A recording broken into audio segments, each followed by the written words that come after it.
Yung continuous ano? Oo, yung yun po. Sige sir, bali si sir ay suki ko na rin. Yan, nagawa ko na to last time. So, konting kwento naman po sa gawa natin sa washing machine mo ngayon. Ngayon, maganda yung pagkagawa niya. Pati sa drain motor, na-check na naging bago. Tapos, pinalitan yung motherboard. Opo. Sir, ito nga pala sir yung motherboard mo.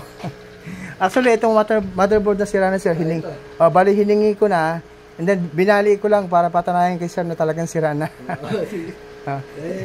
Pwede niyang din magamit para yung ibang parts. Ibang parts. Pero yun sir, talagang sure ka na hindi na gagamit niya sa ibang dahil ano yan.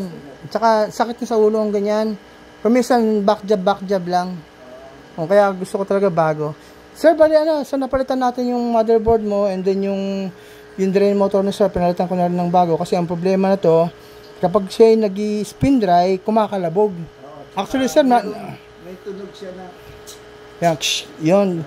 So nangyayari pala, nung unang ginawa ko, pinalitan ko siya ng drain motor, ganun pa rin.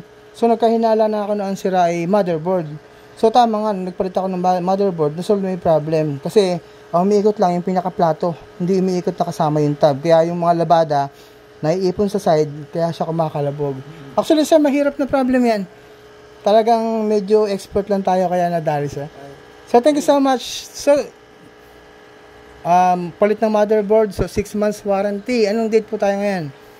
March 6. 2024. Sige sir, basta 6 months warranty, makakaasa ka na yung warranty ko sa board. Okay. Yun lang sir, ang warranty ko sa iyo, yung board. Sige, Sir, thank you so much. Salamat din. Salamat ba?